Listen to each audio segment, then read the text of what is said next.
When we're dealing with medical anatomy for males and females, there are some procedures that, let's say as me being a member of the male gender, that I'm not able to have. And I thought this episode of the show, what we would do is talk about and code one of those procedures. So today's episode of the Paul Chandler Show, and hi everyone, I'm your host Paul Chandler. We'll be coding a hysterectomy. So stay tuned and we'll be right back.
Welcome back to the show, everyone.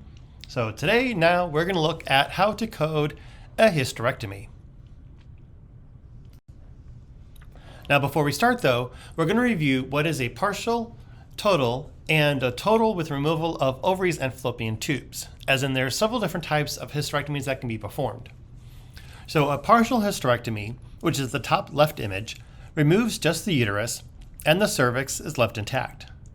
A total hysterectomy, which is the top right image, removes the uterus and the cervix.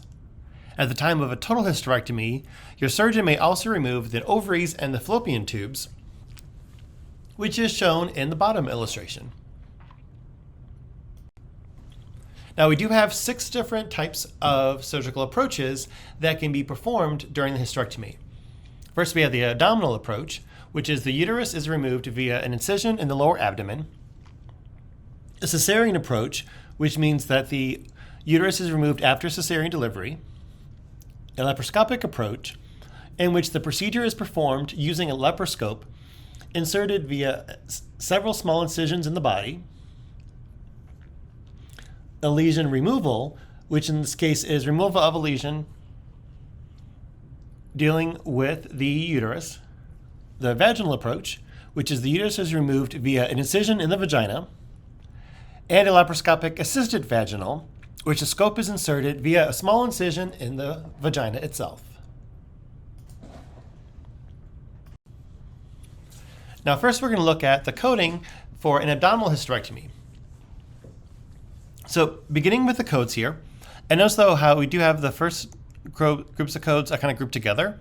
So we have 58150, which is the total abdominal hysterectomy. Again, that's the removal of the uterus and the cervix. And it doesn't matter if we remove the tubes or the ovaries, it's still just removing both the uterus and the cervix for 58150. If we remove the uterus and cervix, but also do the colopolotherosopexy, then that would upgrade the code to a 58152. Or we could do a supracervical abdominal hysterectomy for 58180. We do have one more total code to look at. For a 58200, the total abdominal hysterectomy, so again, they're making the incision into the abdomen, removing the cervix and the uterus. But also in this case for 58200, also includes the partial vaginectomy, so it's removing part of the vagina, with para-aortic and pelvic lymph node sampling. And again, here it doesn't matter if we remove the tubes and the ovaries, it's still just the same code, 58200, but the difference there is removing the cervix and uterus, and also part of the vagina. But then we also have a radical abdominal hysterectomy with bilateral total pelvic lymphadenectomy, so we're removing the lymph on both sides of the pelvic, and para-aortic lymph node sampling, meaning a biopsy. If all that is done, then that would change the code to 58210. Now, the last part of an abdominal hysterectomy deals with extenuation, and at the bottom here, we do have the definition of extenuation, which is a salvage procedure performed for essentially recurrent gynecologic cancers. To a greater or lesser degree, the procedure involves en bloc resection of all pelvic structures, including the uterus, cervix, vagina, bladder, and the rectum. So dealing with that definition of extenuation, then we also have code 58240, which is a pelvic extenuation for gynecologic malignancy with total abdominal hysterectomy or cervidectomy. So then we're also going through the abdominal approach. In that case, then removing the uterus and the cervix, or just the cervix. But then it's also with removal of bladder and ureteral transplantations and or abdominopeniral resections of the rectum and colon of colostomy, so that's be a permanent opening in the colon, or any combination thereof. So in 58240, we do have a lot there going on. However, though, with the abdominal approaches, again, let's make an incision into the abdomen, there's many different codes for the vaginal approach for removing the uterus and the cervix for the hysterectomy, if it's total, or partial, just removing the uterus. So now dealing with the vaginal hysterectomies, noticing though here, then we do have the weight of the uterus being variable as far as coming into play. So we have 58260 and 58262, 58263, 58267, and 58270. So with these codes, these 5 codes are all vaginal hysterectomies, and the uterus is 250 grams or less. But then it depends, what else are we doing? So in 58260, that's all that we're doing. The vaginal hysterectomy for uterus of 250 grams or less. So if that's all that we do, 58260. If we do that and remove the tubes and or ovaries, then that changes the code to 58262. If we do all that, including the removal of the tubes and or ovaries, but also repair the intracocele, then that'll make it to 58263. Or if we have a vaginal hysterectomy with colopothroprostatopexy, then that changed the code to 58267. Or if we just have the vaginal hysterectomy with repair of the intracell, we have 58270. So notice that with repairing the intracell, we have the 2 codes, 58263 and 58270, all depending on if the tubes and or ovaries are removed. If they are, 58263. If they're not, then 58270. And notice that again here too, all of these codes are for vaginal hysterectomies, and the uterus is 250 grams or less. But we can have more different procedures go on with a 58275 and 58280. Both of these are vaginal hysterectomies with total or partial vaginectomy. So we have vaginal hysterectomy, so the approach to remove the uterus and cervix goes through the vagina. If the doctor also then removes part or all of the vagina, meaning the vaginectomy, then it'd be 58275. Or if the doctor does that plus repairs the intracell, then that would change the code to 58280. And we do also have the radical vaginal hysterectomy, 58285. Now before this part, we just looked at if we have the uterus that's 250 grams or less.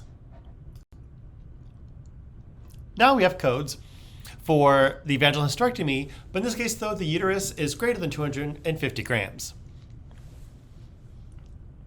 So that's all that we do, as in the vaginal approach, to remove the uterus and the cervix. If the uterus is greater than 250 grams, that would make the code 58290. If we remove the uterus and cervix going through the vagina, and also remove the tubes and or ovaries also, they'll change the code to 58291.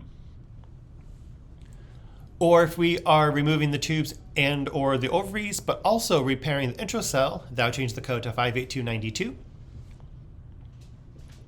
Or if we're doing the vaginal approach to remove the uterus and cervix, but also doing the colpocephalocystopexy, then that would change the code to 58293. But just like we had a code option for the uterus being less than 250 grams, we have a code option for more than 250 grams if we're just repairing the intracell, 58294.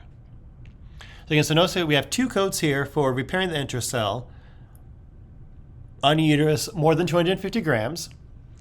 So if that's all that we're doing is just the vaginal approach in to remove the uterus and cervix and repairing the intracell, 58294. But if we do that and also remove the tubes and or ovaries, then we're back to the 58292.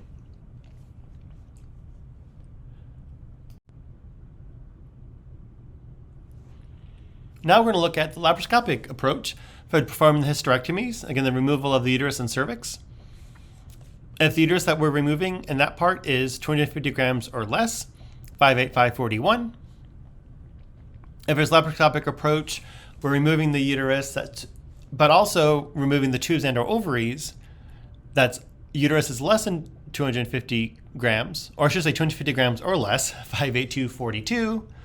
Or if we're still removing the tubes and or ovaries, laparoscopic approach for the hysterectomy, but if the uterus is greater than 250 grams, then that 58242 switches to a 58544. Now we have a couple different things going on. So this would be the this comma this phrase that I use. So we have several different procedures that are being done in this one operation and bundling it together with 58548. So we have a laparoscopic approach for the radical hysterectomy. So we're removing the uterus and the cervix, but we're also removing the pelvic lymph. So we're doing the lymphadenectomy bilaterally, and also a para-aortic lymph node sampling with removal of tubes and ovaries. If that part is performed, that's all bundled in together to 58548. And starting to wrap up the laparoscopic hysterectomy options that we have. So 58550, if the uterus is 250 grams or less, that's all that we do. If we remove the uterus that's 250 grams or less, but also remove tubes and or ovaries, we have 58552. But if the uterus is greater than 250 grams, that 58550 code would change to a 58553. And for that uterus that's over 250 grams, if we're removing the tubes and or ovaries, the 58552 changes to a 58554. And last but not least, just a few more laparoscopic surgical codes. So with the total hysterectomy options now, if the uterus is 250 grams or less, 58570. If that's all that we do. If we do that, but also remove the tubes and or ovaries, that make it 58570 would change to a 58571. However, if doing a total hysterectomy and the uterus is greater than 250 grams, that 58570 changes to a 58572. And if we're removing that larger uterus and also removing the tubes and or ovaries, then the 58571 changes to a 58573. And then a multi-procedure bundled code, that last one that we have is 58575, where it's a laparoscopic surgical, total hysterectomy. So again, it's removing the uterus and the cervix, but it's for the resection of a malignancy with omenidectomy. And if we do either a unilateral or bilateral sapingo-oophorectomy, then that's all bundled together into the 58575. So as you can see here, there are several different, many different types of coding that we can do with hysterectomies, starting based on the approach. And then is it a partial or total? So again, partial hysterectomy is just removing the uterus. Total hysterectomy is removing the uterus and the cervix. And we also have codes comparing then what is the size of the uterus And do we do any other types of procedures that can be bundled possibly into one code?